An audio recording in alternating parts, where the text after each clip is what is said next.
All right. Here's Michael Meloche.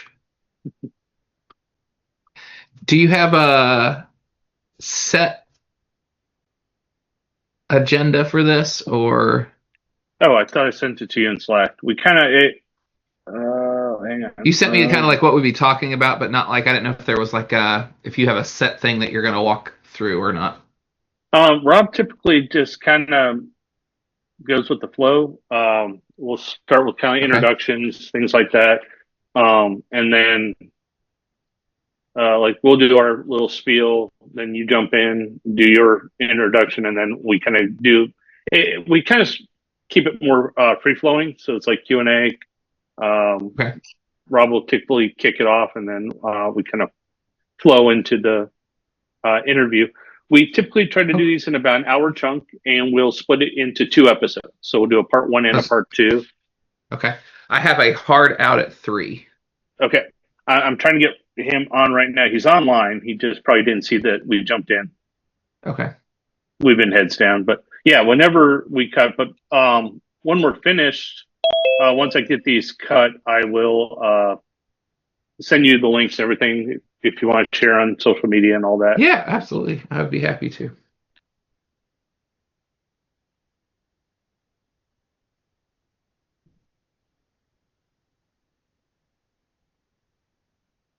You in your home office? I am. Yeah. I don't, I don't think I've seen it from that perspective. Oh, yeah. I It's love that. I love that Iron Man glove or the Gauntlet yeah. glove. Yeah, Yeah. that's cool. It's Infinity Gauntlet is the technical title. And Nice. then I've got some Lord of the Rings characters here. And I've Oh. got my all my Viking stuff here. And then someone drew a picture of our team here. And my Westard graduate block here. Pretzel Day. This is a client. That's from my hometown. A bunch of different fun stuff. And then I've gotten enough.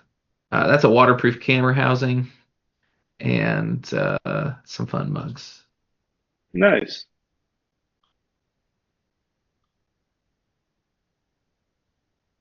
There you are.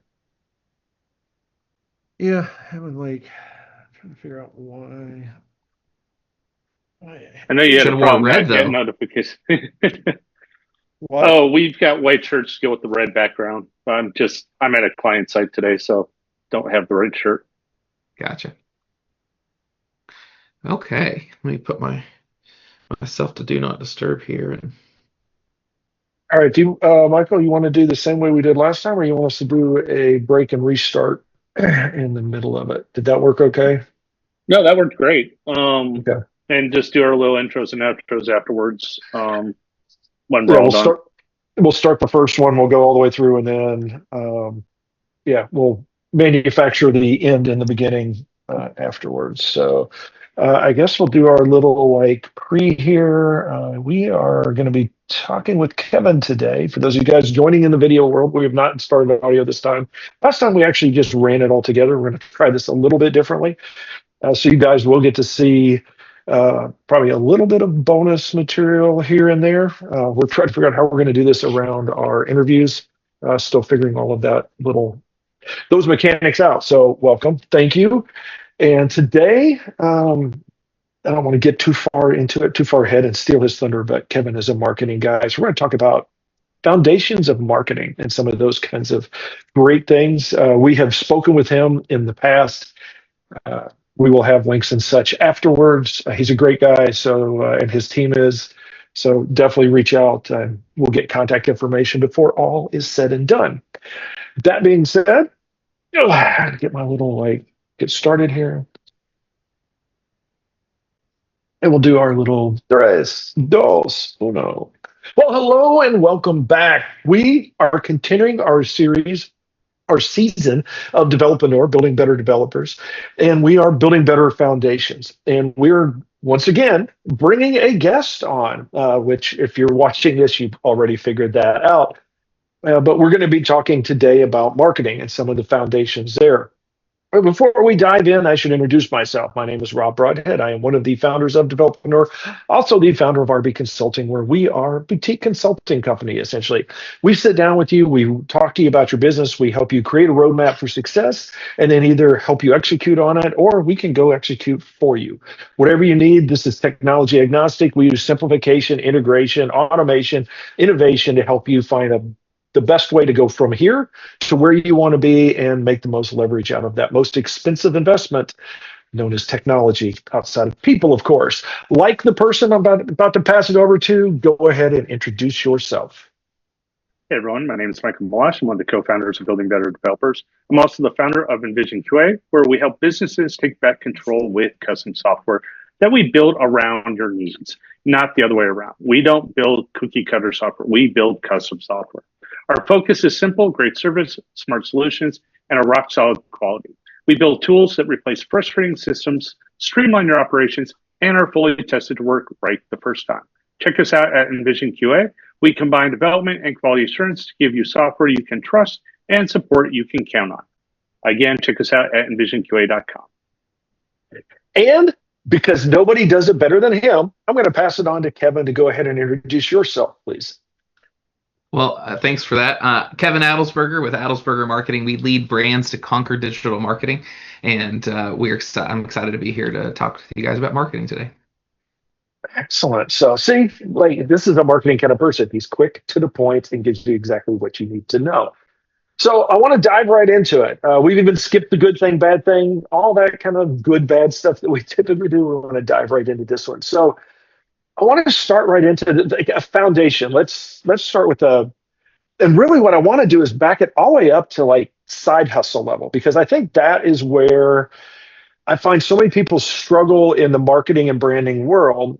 And I know that we've had some of that as well, where you start off in a side hustle and it grows into something that is either it has enough legs that it's a product or a service that you're going to do on a regular basis, or it's something to happen. So it essentially flips from side hustle to day job or side hustle to an actual company.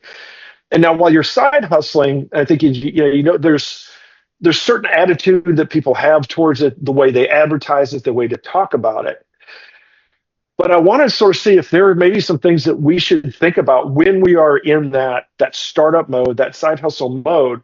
Yeah. It will help us from a marketing and branding point of view down the road, because we're not really in that marketing think right now. We're really more in the thinking through the process and creative piece.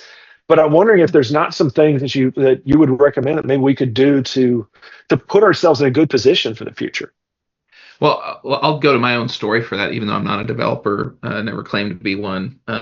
But when I started my firm a little over 10 years ago, a little over 11 years ago at this point, I started as a side hustle. I was working at a nonprofit in Jackson, so I'm in Jackson, Tennessee, near Michael, and I started doing a side hustle for marketing.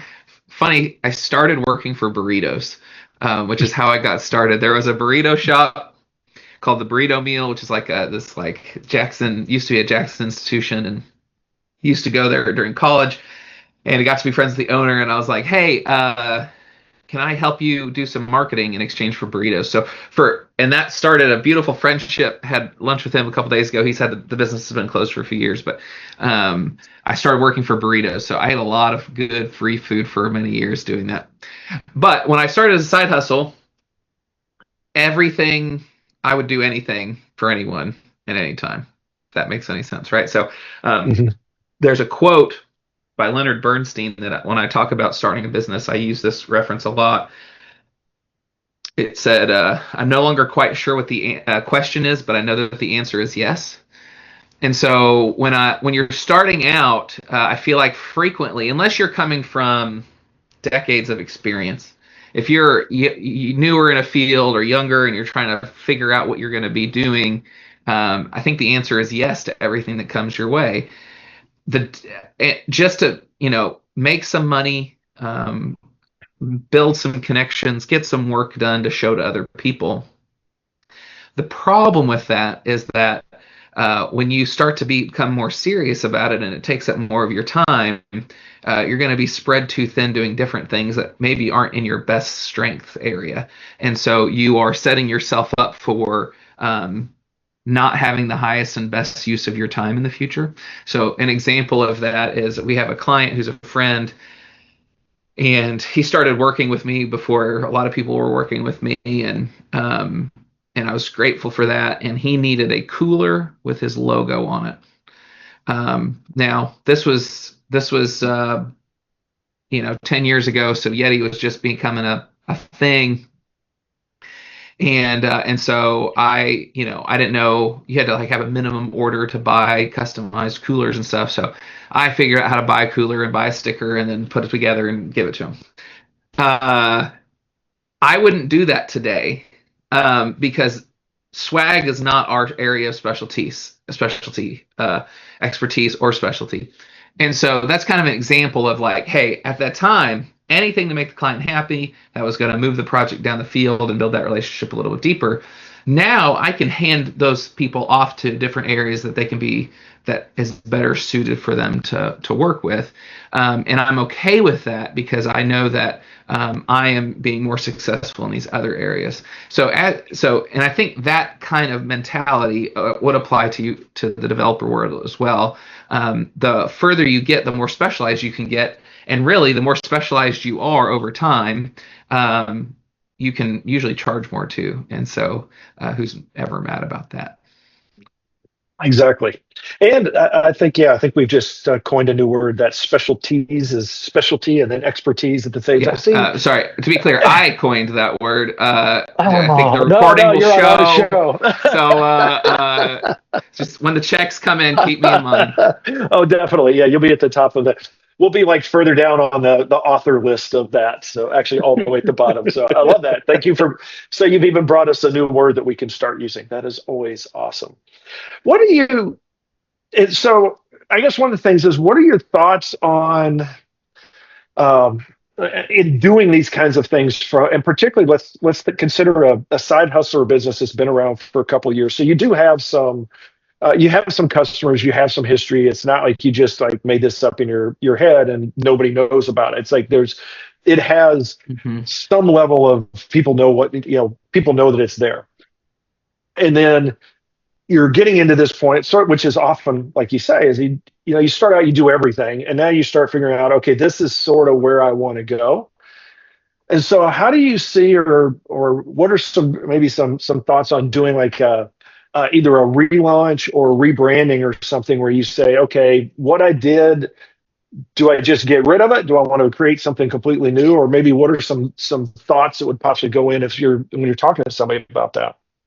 Yeah. So the first thing I'd think about is like audience versus brand. So if your new focus area is different, a different audience than the one that you've been working with for the last let's say you've been in business for 5 years. Let's be side hustling for 5 years, and you've been working a lot of different things, and you've figured out the thing that you want to focus on has nothing to do with your pre-existing customer base. Yeah. No, probably a decent idea. You could do a rebrand without a lot of cost. If there's a lot of overlap in those two things, which there probably will be, I think it's a harder decision to make. Why is that? Branding is valuable for a reason. Like the most powerful companies in the world, the most expensive companies in the world, it's not just they have a great product, it's they have a brand that people want to interact with. Now, not to say that the Adelsberger Marketing brand is worth a ton, but like our name is known in West Tennessee for good marketing. And so why would I want to change that? There's a unspecified value in having a name in an industry or in an area for an extended period of time. And so when you're thinking about changing your name or your brand or your logo, visual brand, whatever you might want to call it, you should think, am I hurting my dollar value? Am I hurting my networking opportunities? Am I hurting my exposure in the community by doing this? And so that's the real cost that you have to think about. Now, I'm talking about mostly a visual brand or a name here. If we were to get into like messaging, and verbal branding and talking about your focus, and that's a for sure thing that can happen within the existing brand framework that doesn't that would not hurt you to focus in on that. Now, I think a good part of that is being able to then communicate clearly what your new focus is, and then being willing to, when older customer comes to you to do something that's not your focus, we say, "Hey, I'm sorry, I'd love to help you with this, but we're working on just this now. Call my friend Rob. Rob does that, and he'll take care of you," sort of thing. So is that sort of the follow up to that? Is it when you're doing it more from the messaging side of it?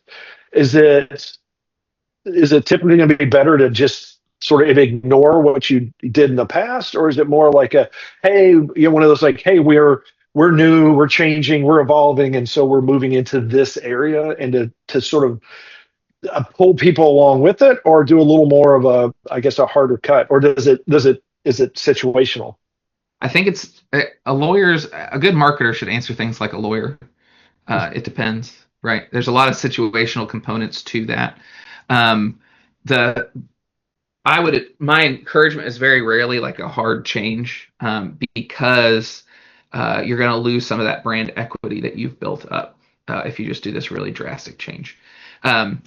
If you are doing a lot of continuous business with the same people, like once a quarter they're coming to you for the same thing, sort of thing, that's going to be a harder conversation to have for them. And you might even just need to tell them to say, "Hey, we're going to help you out for the next year, but beyond that, we're not doing this anymore. We're not going to throw you to the curb," because I've seen that happen. I've seen people make pivots in their business and throw people to the curb, and I would never send that company business ever again. Right? Like even if I understand why they made their decision, but when you cold turkey someone and you leave people holding the bag, like that tells me a lot about how you do business. But if you gave them a warning to say, "Hey, in a year, this is a vital part of your business. In a year, we're going to not do this. So you need to, and we'll help you find someone, help you transition," is more of what I would think would be the appropriate path for that. Of course, if you're doing something completely different, there's no crossover, you're not going to burn any bridges, you're not going to lose any business. Making a identity that's more specialized to the application would be a reasonable process to take. And when we talk about branding, we like to think about it in 4 elements. Can I share my screen in here? Is that going to be acceptable? No, go ahead. Sure. For those of you that are listening, you're not going to be able to see as much. I'm going to talk through it. Though. So this is just from a PDF that we use internally when we talk about branding. That branding is actually 4 things. So branding is your visual identity, which is what you guys think of as a logo, right? It's your positioning. It's what you bring to the market and how you bring to the market. It's your identity. It's your mission, vision, core values, who you are as a company at your core, beyond any colors that you have on the side of your truck or on your shirts or whatever. And then there's the messaging. It's the how we communicate who the company is and our tone of voice and our elevator pitch and those sorts of things. And so changing any one of these elements is a big deal. It should be a big deal in your company. Like these should be solidified things. But as you make pivots, changing parts of these things may make a lot of sense to present a more true approach to the world for who you are and what you want to do in business. So it's interesting that you brought this up, because my question actually was going to be about this, but more for kind of the side hustlers going into becoming a more formal business. At what point do they need to start looking at these points? When do they need to really start focusing on, like, who am I, things like that? Can you give us some examples of where you've seen this be successful and see where people make mistakes? If I'm being real, this is a side note. I'm trying to retire the phrase, "Let me be honest with you," or "if I'm being honest." Because I hate that phrase, because it's like I was lying to you previously. So I'm trying to switch that out with if I'm forthright or if I'm transparent in this answer. You can be successful in a lot of businesses without a lot of these things dialed in. Like you can make money. especially a lot of boring businesses, quote unquote boring businesses, can make a lot of money not doing these things. But I think if you want to have a culture that is a competitive advantage, if you want to have a business that is going to win in a competitive environment as opposed to a commodity, you've got to have these things figured out. So it's a part of being successful, but also you don't have to have it to be successful, if that makes any sense. In the world that I want to live in, the businesses that I would want to grow, these things are super important to get nailed in right. Now, that being said, for my company in particular, we didn't have mission, vision, core values for a few years in. We were still figuring out who we were. And so while you don't need all of these things right away, the two that I would recommend you get right out of the door is the visual branding and the positioning and the messaging. The identity is probably a little bit more important to wait and figure out over time. The positioning is important when you figure out what you're taking to market and how you take it to market. For example, if someone was to introduce in our market a guy that would come to your house and do your oil change for you instead of having to go to the oil change dealer or the mechanic, was what they'd be called. Most people would call them mechanic. I just can't. I don't know. My brain doesn't work sometimes. That would be a unique positioning that you would want to build your messaging around. And so as you figure out what you're doing, I think some of these things become more clear. So I don't know that you have to have them day one. You need a name or some sort of visual brand to identify yourself and help people see who you are. But the other components, the positioning, ideally, positioning comes really early because you've figured out that there's a niche here that I can expose and make some money at.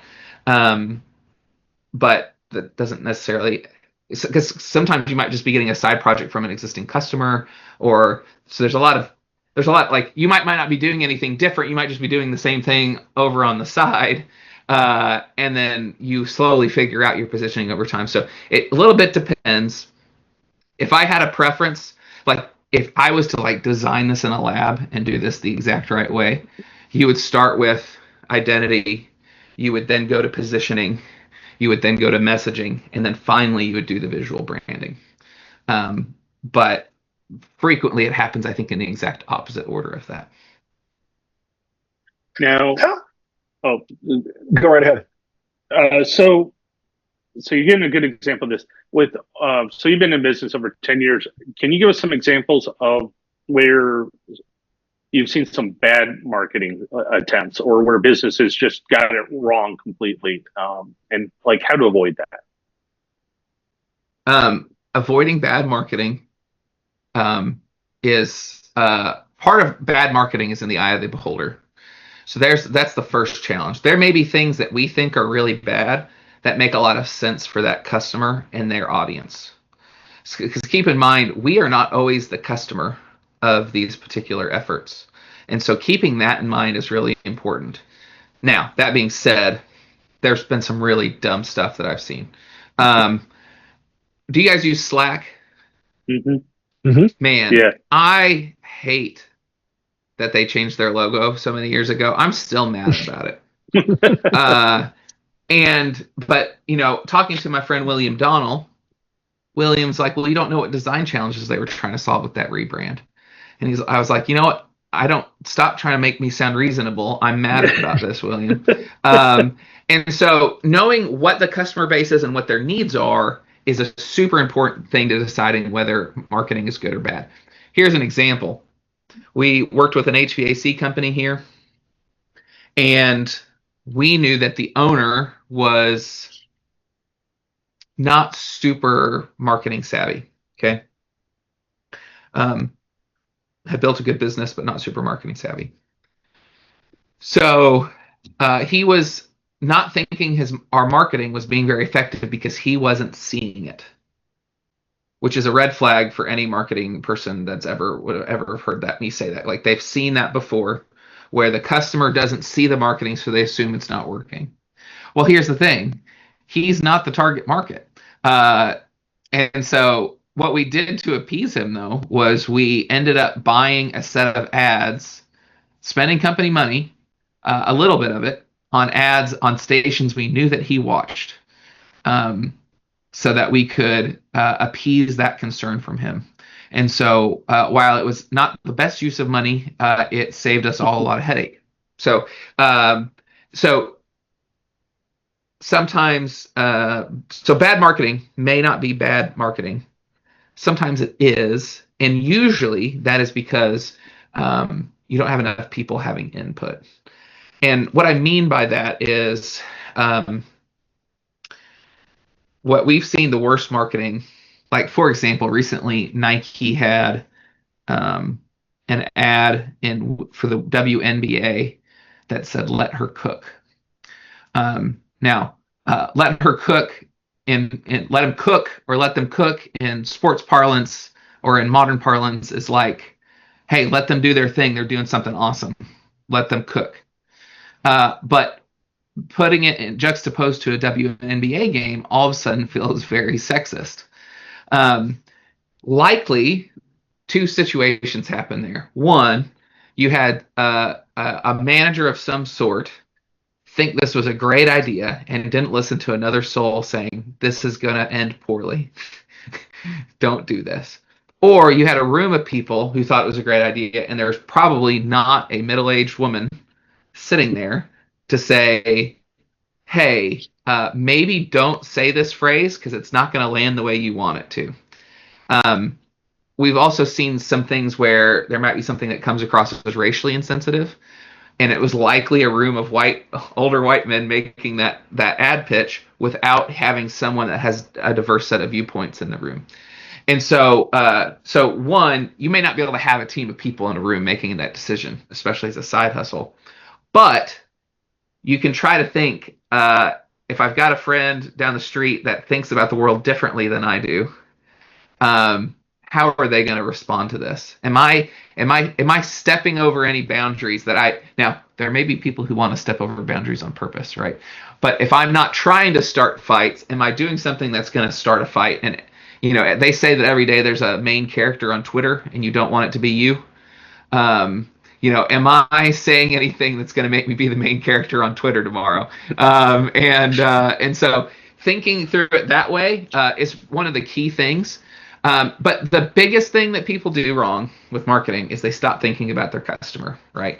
And so if you are doing something just to brag and not providing any value to your customer, you're going to have a bad time. And so that's sometimes the easiest way to fix bad marketing is by focusing on your customer.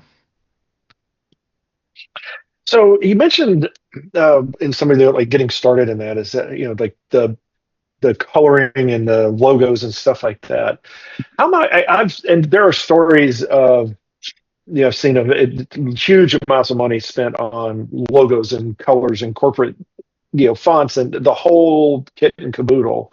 Sure. And then sometimes and there are some that they are in themselves. You can tell that there's a level of iconic or ingenuity into it. Like the one that jumps to mind is like the Amazon where it's got like the smile from the A to Z kind of thing. So you've got the hidden messages in them. How much is that? Is that something that sometimes we over? And I know I'm asking a marketing person. This may be like asking the wrong person, but is that sometimes overthinking it a little bit? Is it especially when? I mean, I guess if you're going to be like a Nike or something, and maybe if that's your goal, then yeah, you want to have something that's life altering for people to see that logo. But if you're a marketing company in Western Tennessee, is it really? How much do those things factor in? Do you think? Yeah. So let's talk about Nike for just a second. If I branded a new shoe company today, Nike didn't exist, with that swoosh, I would probably get shot at by the customer and be like, what does that mean? That doesn't mean anything, whatever. So Nike's logo is completely devoid of any meaning except for the meaning that they've built. And that's really what the power of the brand is like they have created the value to go with the icon. Now, your question was, do you have to have this show-stopping logo to you're right. You're asking a man with a hammer, does the problem look like a nail? And so the question is yes. But a couple things to think about. A good logo, maybe not even a great logo, but a good logo used well adds professionalism to your product. And so if you are in a competitive space or you're new and you've got a professional looking brand, you're like, okay, maybe you get some credit for that. Also, over time, if you have a professional logo and you use it consistently, you add some brand value. You add some brand equity to yourself where you can lean on that and tell people will begin to identify it in the right customer space if you're marketing yourself to a certain demographic of customers. A bad logo can get you confused with other people. Could have some imagery that you don't want to have in it, you don't even know about. The biggest thing that we see is I can spot a Fiverr logo from a mile away. Like I can generally know, yeah, they went to Fiverr for a logo pretty quickly. And so I may have a certain feeling about that, but what that means is like other people, they might not know that it's a Fiverr logo, but they might be able to be like, this looks like 30 other mechanic shops that I've seen. How am I supposed to tell them apart? Sort of thing. And mechanic shops and real estate agents are generally the worst. Like I see Fiverr logos constantly. And a mechanic shop doesn't necessarily need to have great branding to be successful. Real estate agents need good branding to be successful. And so it's kind of funny to me that they've invested in it that way. So do you have to have this show-stopping logo? No. You should have a good logo that represents your business. And in an ideal brand kit, like if you work with a professional, you get a brand kit. So you'll have vector and raster images. You'll have different colors samples so that, let's say you sponsor a local high school softball game or whatever, your logo can get printed on the jersey the same color as it should look. It should look right on that jersey, whether it's full color or not, right? A professional will set you up with that. And so it's a little bit more on the front end to have a professional do it, but the payoff is like you're going to have a logo that will be relevant for the next 20 years, maybe if you're lucky, I guess 20 years, and you'll have a kit that will give you all the tools that you need to utilize it properly. And a lot of times the cheaper ends don't do that, and it's very frustrating from a design standpoint when someone doesn't have what they need, and then you have to go make it because they were cheap on the front end. And that is going to be where we're going to pause our conversation with Kevin Adelsberger this time around. Don't worry, we will unpause, and we're not holding our breath until it. We went right on through it, so don't worry, we're safe. We're being healthy here. We'll come back with part 2, and we're going to continue the conversation and get into it. Really, I think this is really good, like 1 and 2 split of how we do this, is because really got some foundation and basic stuff, but then we're going to get into like applying that a little bit more in the next episode. So come back and join us for that one. As always, I have to start off with, if you have comments on this, if you have feedback of any sort, shoot us an email at info@developreneur.com. You can check us out at developreneur.com. There's contact forms. You can leave comments, feedback on any of the blog articles, anywhere that you see podcasts or listen to podcasts, out on YouTube, on the Developreneur channel, Facebook, on the Developreneur page. We are pretty much everywhere we think of. X, it is at Developreneur. You can follow us there. Follow us on all these different places so you can hear about all of the latest stuff we do. We are, as you've noticed, getting a little deeper into interviews and stuff like that. We may have to even update our schedule a little bit and do a little bit more because we just are starting to pile up a lot of stuff potentially. And also we've got, the seasonal specials coming up pretty darn soon. We are in October right now as we're recording this, and pretty soon we're going to be doing the November Thanksgiving specials and the end of year and Christmas specials. So always some stuff to look forward to. Hopefully you are looking forward to your day. Go out there and have yourself a great day, a great week, and we will talk to you next time.